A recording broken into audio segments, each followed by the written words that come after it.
Seja bem-vindo ao EBDrops, o podcast do Capacitar, que é o Centro de Estudos Bíblicos da Igreja Batista de Vila Euro. Eu sou o Helder e, como diria o autor do livro que a gente está estudando aqui, a maior demonstração de poder sobrenatural de Deus é a conversão de um pecador. Eu sou a Mari, e como dizia o grande filósofo Chavinho, há males que vêm para a Bena. Eita, nós, male que vem para bem. Vamos ver o que vai rolar disso aí hoje. Bom, pessoal, estamos aqui com o nosso episódio número 73 no ar. Chegamos até o capítulo 8 do livro de Atos. Se é a primeira vez que você está aqui, primeira coisa, seja bem-vindo. Ouça aqui os outros episódios dessa série. Estamos aqui estudando o livro de Atos, baseado neste livro aqui, ó. Deixa eu pegar o meu retorno de imagem aqui. Baseado aqui nesse livro aqui do Albert Mohler, né, que é o Atos 1 a 12 para você. Estou com a mão em cima aqui, agora sim. Atos 1 a 12 para você. Então, claro, dê preferência para ler o livro de Atos, né, que é mais interessante, mas se você quiser complementar mais aqui a informação, esse livro vai te ajudar bastante também, e a gente está trabalhando em cima dele. E chegamos hoje ao episódio número 8. E tem várias coisas acontecendo aqui, a igreja está se formando, e vai acontecer algumas coisas interessantes hoje aqui. Vamos estudar alguns personagens, vamos ver Filipe, vamos ver Simão, vamos ver o tal do eunuco etíope. E eu queria pedir para Mari começar explicando para a gente um pouco o que está acontecendo ali, Mari. Está tendo uma dispersão da igreja, Filipe está lidando com algumas situações ali, tem o tal do Simão. Conta para a gente um pouco essa história. Então, logo após a morte de Estevão, né, a perseguição da igreja ela se intensificou muito ali naquela região. Saulo estava ali tocando terror no que estava acontecendo, né? E a igreja ela começa a se dispersar nesse momento da história. E como você falou, né, um personagem importante que entra aí nesse momento que vai ter uma maior visibilidade, a Filipe. Filipe ele foi escolhido lá junto com Estevão, né, para cuidar das pessoas da igreja enquanto os apóstolos estavam se dedicando para o ensino. E Filipe, nesse momento que a igreja começa a se dispersar, a gente vai ver que Filipe ele vai para uma direção totalmente improvável. Ele vai para essa direção pregar o evangelho para pessoas improváveis que acabam se convertendo. E surge ali também Simão, que foi um dos pioneiros, né, a querer fazer aquela barganha famosa que está rolando muito, que rola muito nos últimos anos com o evangelho em troca de dinheiro. E também surge ali o improvável do improvável, como o Helder falou, era um eunuco, e além de ser eunuco, ele era etíope, que ele faz a gente ver qual é a grandeza do poder de Deus no evangelho. Então, nesse momento da história, os cristãos eles estavam assim concentrados todos em Jerusalém por causa da perseguição. Eles foram obrigados a se espalharem, a se dispersarem ali por toda Samaria, pela Judéia. Os únicos que ficaram ali naquela região, que permaneceram ali naquela região, foram os apóstolos, eles não fugiram, né? Os outros pretendiam fugir para salvar sua vida, mas essa fuga, ela aconteceu no momento, e ela foi de extrema importância para a história da redenção da igreja, né? Para a história do evangelho, que junto com essa fuga, o evangelho começou a se espalhar por toda a terra. Né? Naquela época ainda, o templo judaico ele era considerado assim como um lugar absoluto da presença de Deus, né? Era o centro da presença de Deus. E com esse êxodo dos cristãos, esse êxodo marcou o fim da centralidade de Jerusalém na história da salvação. Né? Então, as pessoas ali eles consideravam que Jerusalém, o templo de Jerusalém era o principal, era o local onde Deus estava centrado ali. E a partir do momento que os cristãos começam a se dispersar por outras regiões da terra, traz um marco na história da salvação, onde deixa bem claro que a salvação em Jesus Cristo é para todos. Né? Assim como a gente vê em Romanos 10, capítulo 10, versículo 9, que fala assim, né, que com a nossa boca nós confessarmos os nossos pecados e crermos que o Senhor Jesus Cristo, de todo o nosso coração, que Ele ressuscitou, quem fizer dessa forma será salvo. Então, isso vai tirar um pouco dessa centralidade do templo judaico ali de Jerusalém e mostrar que a salvação em Cristo Jesus, ela vem para todos os cristãos. Mas, como eu disse, né, há malas que vêm para a Bena. Então, o que quer dizer isso, Mari, nesse contexto? Quer dizer que essa perseguição da igreja, ela não serviu somente, não aconteceu por acaso, né? Ela serviu para cumprir um propósito de Deus para o reino ser expandido pela terra. Então, essa foi um mal que acabou acontecendo, mas por um bem maior, onde o evangelho passou a ser conhecido por diversas regiões, e ali a gente vê que essa expansão no decorrer da história bíblica ele vai aumentando, né? Então, da mesma forma que a perseguição ela se espalhou pela terra nesse momento, a igreja e o evangelho de Cristo se espalhou junto com essa perseguição. E para a igreja naquele momento, né, essa perseguição ela parecia que era algo terrível, e de fato era algo terrível, né? Mas o nosso Deus, na sua soberania, na sua sabedoria, ele usa do seu poder para confundir o pensamento humano, ele usa para confundir as ações humanas, né? Então, quanto mais ali o mundo vai se opondo à igreja de Cristo, mais o Senhor ali vai perseverando e ele preserva e protege a sua igreja. Então, pensando em tudo isso, fica uma dica aí importante, né?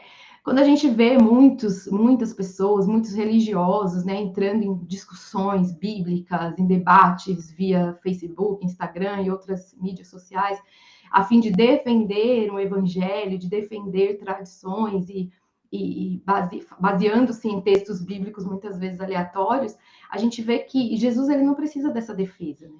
Ele vai usar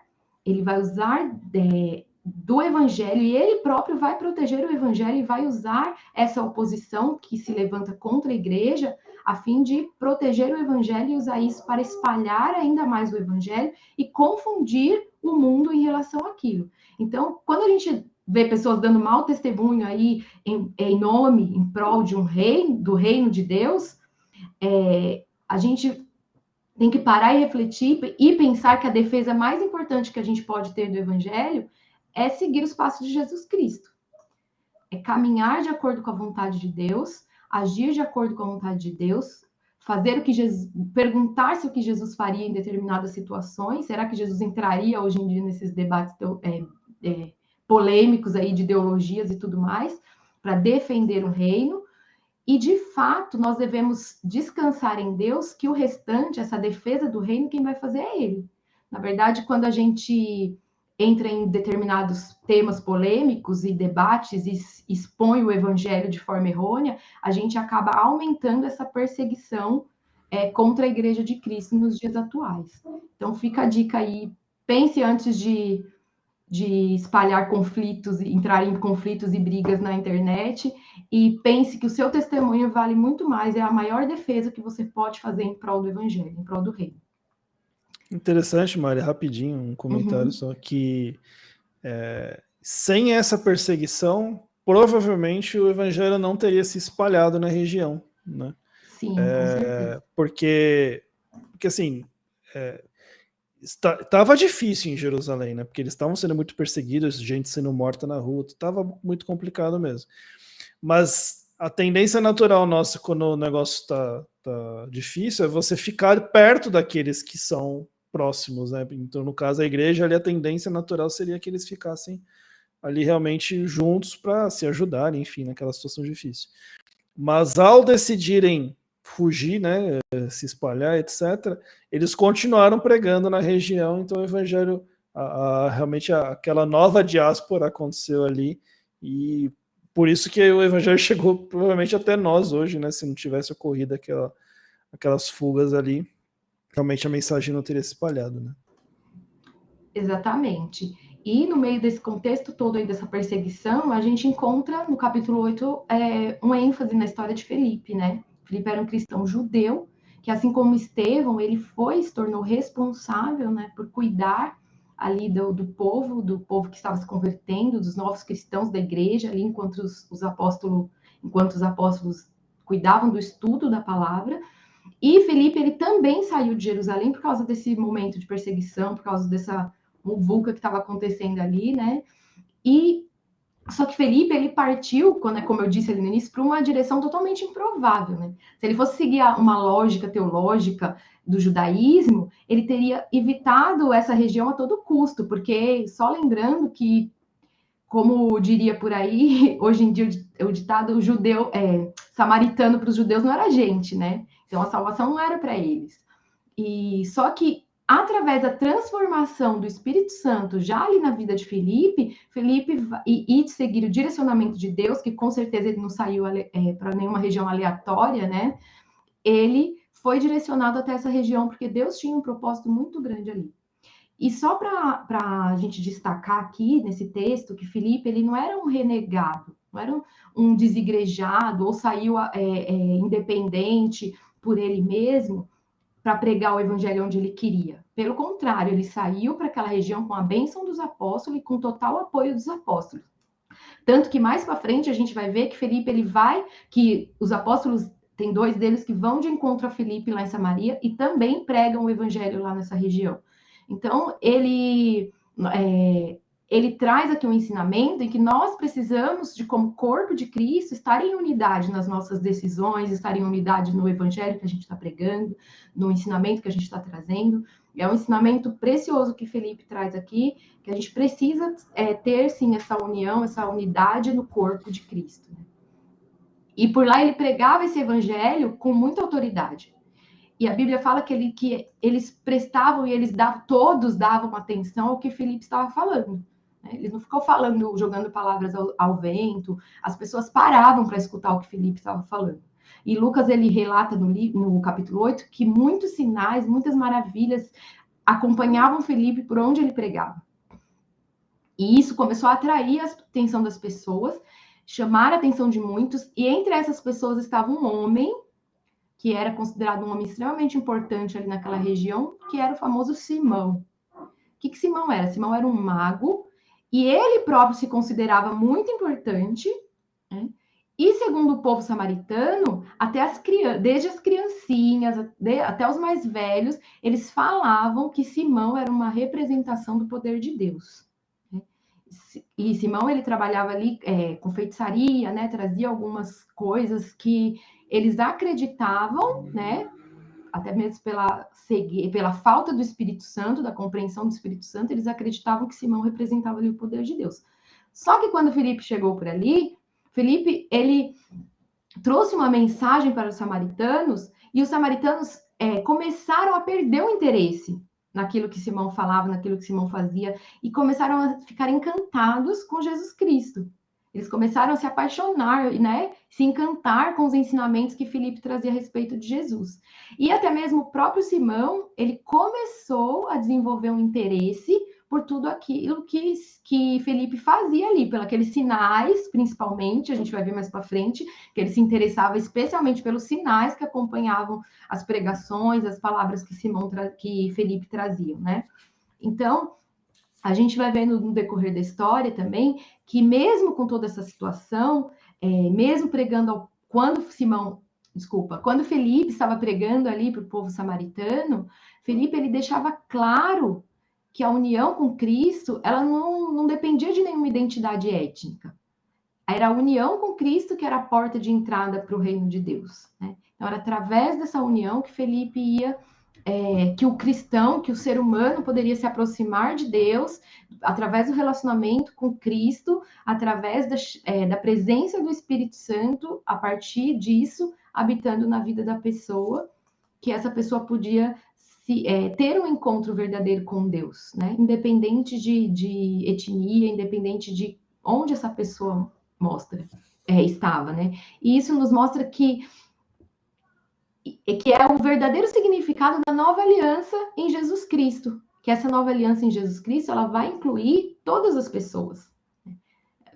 O que volta um pouquinho no que eu falei lá atrás, tipo, ela vai perder essa centralidade ali do povo de Jerusalém, do templo judaico, e vai se espalhar pela terra, trazendo essa nova aliança para todas as nações, para todas as pessoas, através de Jesus Cristo. Então, naquele momento ali, essas pessoas, esses homens, a partir da palavra que Felipe pregava a respeito de Jesus Cristo, eles iam crendo, à medida que eles iam ouvindo, eles iam crendo em Jesus, através do que Felipe estava falando, e eles iam sendo batizados. E até mesmo, a gente pode ver no capítulo 8, que até mesmo Simão, ele foi batizado, né? Ele acompanhava Felipe, ele começou a seguir Felipe, né? Também na sua trajetória. E a história, ela conta que depois que esses cristãos eles foram batizados, os apóstolos, Pedro e João, eles foram ao encontro de Filipe até Samaria para colocar as suas mãos sobre os samaritanos para que o Espírito viesse sobre eles. Aí fala assim, mas era o poder pelas mãos dos apóstolos que recebeu o Espírito. Não, quando a gente vai olhar a lógica da história, né, a gente percebe que a imposição de mãos dos apóstolos aí é apenas uma simbologia, uma manifestação da vinda do Espírito Santo com poder, da mesma forma como tinha acontecido lá no Pentecostes. Então, era só um símbolo, uma representação daquela manifestação ali. É importante esse ponto, né, Mário? Porque muita gente pode falar assim que esse texto ele vai dar base, fala assim, tá vendo? O batismo no Espírito é algo separado, é um evento separado. O que a gente tem que entender é que a igreja, naquele momento, está vivendo um momento de rompimento entre o judaísmo e agora o cristianismo, né? Então, a simbologia de tudo que estava acontecendo, ela era muito importante para aquele momento histórico, né? Então, assim, afirmar e reafirmar a autoridade dos apóstolos, realmente demonstrar que existe realmente o Espírito Santo e que é algo que está trazendo poder para a igreja. Então não é a base para que você fale, não, realmente o batismo no Espírito é um momento separado, etc. Então é importante ter isso claro, né, nesse texto. Sim, e é importante a gente lembrar também que, como diz lá, né, o versículo, que agora não estou lembrando de estar escrito, mas que fala que nem todo aquele que diz Senhor, Senhor, entrará no reino do céu, né? E a gente vê esse exemplo claro na vida de Simão. Simão, ele seguia Felipe, ele foi batizado, né? E só que quando ele vê a ação do Espírito Santo, agindo ali através da vida dos apóstolos, através da vida de João, através da vida de Pedro, ele começa a ter um interesse em comprar esse poder, né, que os apóstolos têm. Eles começam ele começa a demonstrar o real interesse que ele tinha ali em estar seguindo Felipe. Por que realmente ele estava seguindo Felipe? No que estava o coração dele?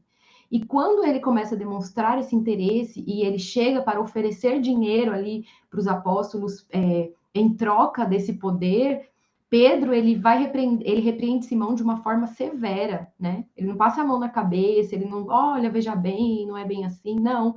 Que às vezes a gente vê essa barganha do evangelho acontecendo e a gente às vezes fica com medo de citar nomes de igrejas ou de citar, olha, fulano de tal tá pregando de forma inadequada a palavra de Deus, está usando a Bíblia como comércio, né, como moeda de troca, o evangelho como moeda de troca, e às vezes a gente tem receio de falar isso, de pregar sobre isso, de falar isso no nosso ciclo de amigos e tudo mais, mas Pedro, ele não mede palavras, né, ele repreende Simão de uma forma severa, de uma forma dura, e isso vai mostrar, essa ação de Simão mostra que o que realmente estava escondido no coração dele. Qual era o verdadeiro interesse dele em seguir Filipe? Então, quando ele deseja o poder, porque nessa situação ele está desejando o poder do Espírito Santo e não o Espírito Santo, que era o que realmente deveria estar no coração dele. E então isso mostra que Simão, ele ainda é escravo do pecado. O livro traz uma frase que eu achei muito interessante, que diz assim, uma conversão autêntica produz uma mudança autêntica. Então, isso mostra que não houve, de fato, uma conversão na vida de Simão. Mesmo ele estando seguindo Filipe, mesmo ele sendo batizado, não havia uma conversão, porque não teve uma mudança autêntica na vida de Simão. Pelo contrário, ele queria usar do poder do Espírito Santo, que ele viu que era muito maior do que o poder de feitiçaria que ele tinha, né? Dado ali por forças ocultas, possivelmente, né? O poder do Espírito Santo era muito maior, então o olho cresceu, né? Mesmo em relação a ter esse monte de seguidores, ainda mais que ele tinha perdido seu status, né? Quantas pessoas hoje não trocam o evangelho a custo de um status, né? Então, era o que Simão estava tentando fazer ali, na verdade. E quando Pedro ele adverte Simão, no finalzinho desse trecho da história de Simão ali nesse capítulo, quando Pedro ele adverte Simão, ele deixa claro qual que é a solução para o problema dele. Ele fala para Simão que ele deve se arrepender e pedir perdão, pela intenção que estava no coração dele, pelo desejo que estava no coração dele. E mostra que só a partir daí, de um arrependimento sincero, de um arrependimento verdadeiro, é que a pessoa consegue realmente se encontrar com Cristo. E é interessante que a reação de Simão, né? Porque Pedro dá uma carcada nele, né? Fala o que está fazendo de errado, fala que ele tem que se arrepender tudo. E a reação dele, ao invés de se arrepender, é falar assim: ah, tá bom, então, ora por mim, então, para não acontecer essas coisas. Vontade de falar: não, cara, você não entendeu nada. É isso mesmo. Ele fala dessa forma mesmo e mostra, assim, um coração que não está disposto a ter o arrependimento, né? Um coração que está em busca do reino apenas para obter benefício próprio, e não em realmente seguir a Cristo e fazer o sacrifício que for, né, para que esse reino cresça e que esse reino alcance outras pessoas. Muito bom, muito bem. E, galera, e aí assim, né? Tá rolando essa história aí, né? Com Simão, tudo. Simão se lasca, né? No meio dos apóstolos lá. E aí, Filipe, né? Esse nosso personagem aqui do capítulo de hoje, ele é orientado pelo Espírito Santo a seguir em direção ao sul, né? Ali em direção a Gaza, né? A faixa de Gaza, tão conhecida faixa de Gaza de hoje, né? Mas é importante a gente ter algumas coisas em mente. Primeiro, não é comum um judeu viajar por aquelas bandas. Por que não é comum? Porque ali ele ia passar pelo meio do território filisteu. E aí, se você ler toda a história do povo judeu, digamos que eles têm alguns problemas com os filisteus, né? Não é uma convivência lá das mais amigáveis, né? Que eles têm lá. Rixa de assim, né? Coisinha de nada, assim, tipo, né? E se mataram ao longo da história.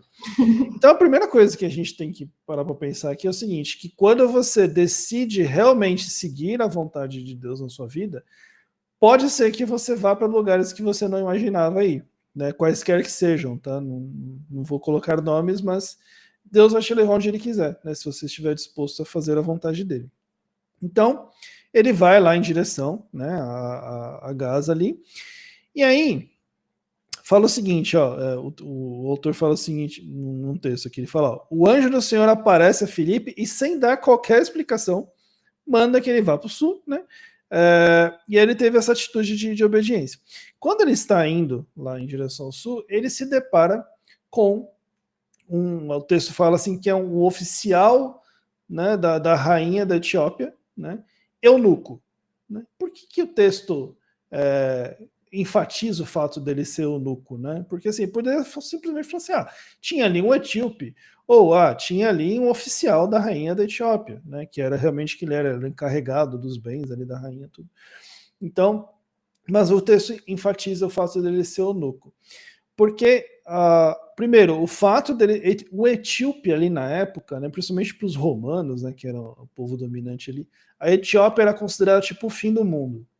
Né? Tipo assim, lá na Etiópia, lá, tipo, eles não davam importância para os etíopes, né? Era uma coisa. São Bernardenses era lá em Mauá, né? Cuidado. Então, assim, era um negócio. Eu não sou de São Bernardo, então eu posso falar. Eu sou, então não posso falar nada de ninguém. Eu não tenho ninguém mais São Bernardense do que eu. Eu sou São Bernardense, nascido no Hospital São Bernardo. Então, se for falar no meu caso, você lá de Itaquaquecetuba. Então eu vou falar povo de Itaquá. De Itaquaquecetuba. E aí, assim, então assim, o etíope, principalmente pro romano, ele não era alguém que eles olhavam e falavam assim: nossa, olha esse povo aqui. Não, eles realmente desprezavam os etíopes, né? E aí, o fato dele ser eunuco também, era o eunuco era na lei judaica, né? Então, assim, para o romano, o fato dele ser etíope ele era desprezado. E pela lei judaica, um eunuco, ele não poderia, por exemplo, frequentar o templo, ele teria que adorar a Deus de longe, né? Ele não poderia se relacionar, não podia estar no meio do povo. Então, aquela figura ali, né, do oficial etíope, era a personificação de alguém desprezado por toda quem estava regendo a época, ali, seja ali os romanos, né, como governo regente de fato, e do lado religioso, os judeus que estavam ali também desprezariam aquela pessoa. E é esse cara que o Espírito Santo leva Filipe a conversar com ele. Ele era o improvável do improvável, né? Era o improvável do improvável. Era aquela pessoa que Filipe não falaria com ele em vias normais, né, se não fosse o Espírito Santo ali agindo naquele momento. E aí o texto diz que aquele oficial ele está lendo um texto, né, está lendo o texto de Isaías. E é o que chama a atenção é o seguinte, na época, ali no mundo antigo, as pessoas liam em voz alta, né? Então, o Espírito Santo leva Filipe a andar próximo ali a carruagem, sei lá, qualquer que seja o meio de transporte ali, e aí ele ouve, né? Por inferência, a gente entende que ele ouve o texto ali que o eunuco estava lendo, que era o texto de Isaías, né? Isaías 28, o texto que ele estava lendo. Ele estava lendo em voz alta. E aí, o que Filipe chega e fala assim, ó, você está entendendo o que você está lendo? Né? Você está lendo esse texto, você entende, você compreende o que você está lendo? E aí ele dá aquela resposta que a gente conhece bastante, fala assim, ó, como é que eu vou entender se ninguém me explicar? Né? Porque a gente sabe que o Espírito Santo dá esse entendimento para a gente. E como aquele homem não tinha o entendimento do Espírito Santo, então ele não entendia por si só o texto. E aí Filipe, ele convida Filipe a entrar com ele na carruagem e Filipe vai explicando o texto, né? E aí uma coisa interessante é o seguinte, que Filipe, a primeira coisa que ele faz é pegar aquele texto lá de Isaías 28 e trazer em direção a Jesus, que é o principal ensinamento que a gente tem dessa história é o seguinte, qualquer que for o texto bíblico, primeiro que Filipe se importa ali em explicar o texto, né, que é algo que a gente precisa resgatar muito, especialmente nas pregações, né, que assim, lê o texto e explica o texto, né, não fica viajando na maionese, né, que é o que Filipe está fazendo ali, ele pega o texto, explica o texto, mas apontando para quem? Apontando para Jesus, né, então, até uma observação que o autor faz aqui, né, em relação a isso, que a gente tem que pegar qualquer texto bíblico que a gente for explicar e apontar para Jesus, apontar para a cruz, né? Porque toda a obra, tudo aquilo que está na Bíblia, ele é feito para apontar para a cruz de Cristo, de fato, né? E aí ele fala o seguinte, né? Que a gente o nosso papel é esse papel de explicar, né? Então o autor põe o seguinte, ó, nós somos chamados a explicar as Escrituras e apresentar Jesus aos perdidos. A gente não pode criar um coração novo. Então, assim, não existe essa, eu vou converter os perdidos, eu vou converter o meu parente, Não, você não vai converter ninguém, né? A gente não consegue criar um coração novo. Mas podemos anunciar a mensagem do Evangelho e mostrar as Escrituras como fonte de vida. Tá? E aí o resto, né, a ação realmente é do Espírito Santo. Até essa parte de fazer com que o texto aponte para Cristo, né? O autor aqui cita como um pensamento de Charles Spurgeon, né? Então ele cita tudo aqui, não vou ler agora, que não precisa. Beleza. Aí o que acontece? Uma coisa importante, que antes de eu ir para o próximo ponto. Quando a gente está falando para alguém sobre Jesus baseado na Escritura, exatamente como o Felipe está fazendo aqui, uma das coisas que a gente está fazendo é colocando autoridade sobre essa explicação que a gente está dando. Só que uma autoridade não nossa, muito longe disso, uma autoridade de Cristo. Porque do contrário, se você estiver falando algo da sua cabeça, sim, com que autoridade está falando algo da sua cabeça? Não, fala da sua palavra, fala da palavra de fala da sua palavra, não. Fala da palavra de Deus, né? Baseia realmente em cima da palavra de Deus. O que ele fala aqui é o seguinte: a referência do ensino claro da Bíblia mostra aos nossos amigos que não estamos apenas compartilhando ideias pessoais. Né? Porque se você não se baseia, não se pauta, não referencia a Bíblia, você está só dando as suas ideias pessoais, o seu sentimento em relação a Deus, a Jesus e tal. Então fica aquela coisa meio perdida, né? E aí, beleza, né? Então a história segue, Filipe explica lá o texto, né? Explica, ele tá... o etíope fala assim, mas o profeta escrevendo aqui tá falando dele mesmo ou de outro? E aí ele explica que é uma referência a Jesus, né? Uma profecia feita em relação a Jesus. E aí, é interessante o seguinte, né? Que aí o autor mostra o quanto Deus queria resgatar aquele etíope eunuco. Porque é o seguinte, Primeiro, ele tinha ido para Jerusalém para adorar. Então, embora ele não fosse alguém ligado ao judaísmo, você percebia que existia algum interesse, uma sede naquele cara em relação a Deus, né? Então, ele foi em Jerusalém para adorar. Outra coisa, foi parar na mão dele, ninguém sabe como, uma cópia do livro de Isaías. Né? Vamos lá, gente, não existia a Sociedade Bíblica do Brasil, imprensa nacional, nada disso. Né? Então, assim, eram tudo obras de copistas mesmo, as pessoas ditavam ou copiavam. Então, foi parar uma cópia na mão dele. E o cara me tromba com o Filipe, né? Que era o cara que estava o bicho pegando ali, evangelizando todo mundo ali na região. E aí ele ouve o evangelho, né? E aí percebam que é o seguinte, do nada ele surge assim, legal, eles veem a água lá, né? Um lago, um rio, sei lá. E ele fala assim, o que me impede de ser batizado? Eu falo assim, pô, mas como assim? O cara já sabe de batismo, né? Então você percebe que a conversa foi longa ali, né? Então, com certeza, Filipe explicou ali para ele toda a questão de se converter e de ser batizado e do significado do batismo. Então, assim, houve realmente uma evangelização completa ali, né? De cabo a rabo. Filipe não deixou nada de fora. E até porque o próprio texto de Isaías não fala de batismo. Né? Então você percebe que realmente Filipe apontou tudo em direção a Jesus. Tá bom? Então ele fez uma explicação ali completa. E aí, realmente, o eunuco, e a resposta de Filipe falou assim, se você crer, você pode realmente ser batizado. E aí ele é batizado ali no momento, Filipe batiza ele naquele local. E aí, e aquilo é uma simbologia também de que não existe mais a separação de judeus e gentios. É mais uma afirmação de que não existe a separação de judeus e gentios. Qualquer um que realmente queira se chegar a Cristo está disponível, né? Está liberado, né? Para que se acheguem a Deus através de Cristo.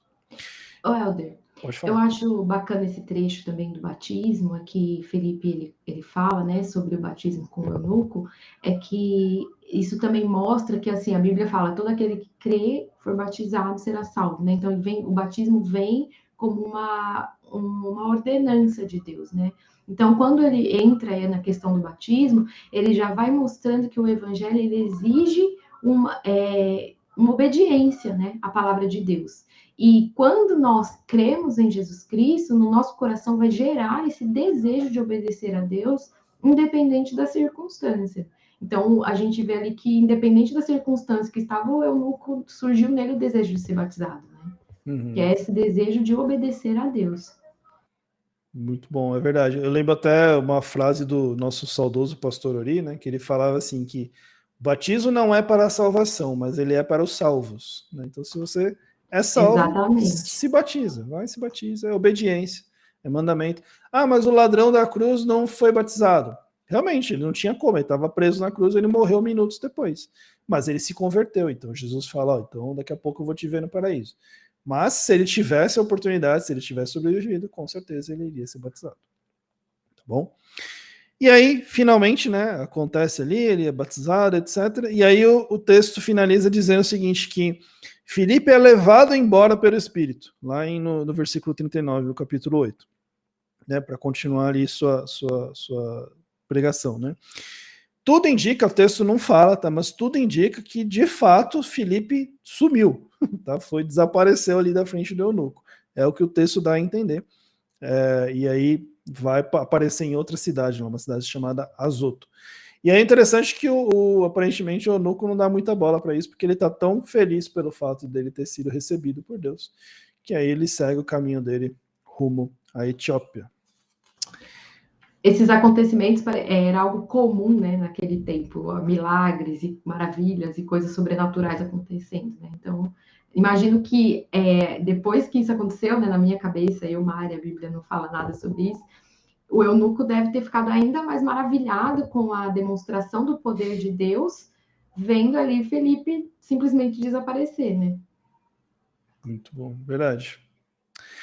E assim, são duas histórias fantásticas, né? Porque a gente vê nesse capítulo 8, né? Você vê primeiro Deus mostrando através de Simão o que você não deve fazer, tudo que você não deve fazer, como você não se deve chegar a Deus, e logo na segunda parte do mesmo capítulo mostrando como você deve levar o evangelho, como você deve pregar o evangelho, e também o quanto o evangelho está disponível para todos, né? É algo irrestrito realmente para todo mundo. É isso?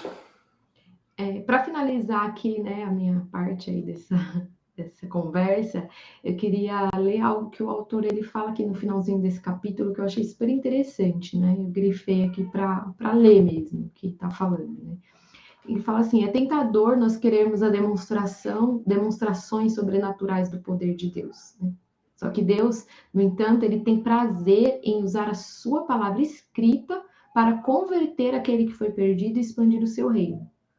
Que entra aí no que você falou a respeito da pregação da palavra de Deus, né? Que ela tem que apontar para Jesus Cristo. Então, assim, Deus ele tem prazer na palavra dele escrita. Então, a Bíblia, a palavra escrita do Senhor, ela tem que ser preciosa para nós, né? Que é o que ele é a comunicação dele, a principal meio de comunicação dele conosco nos dias atuais, né? Então, e o Senhor ele tem prazer na palavra dele, senão ele não teria deixado com recomendações tão preciosas aí para nossa caminhada aqui nessa terra. É isso aí. Bom, é isso, galera. Mari, quer falar mais alguma coisa? Podemos fechar? Não, só isso, podemos. Então é isso. Pessoal, então, obrigado a quem esteve aqui, obrigado, Mari, pelo esse bate-papo aqui super bacana.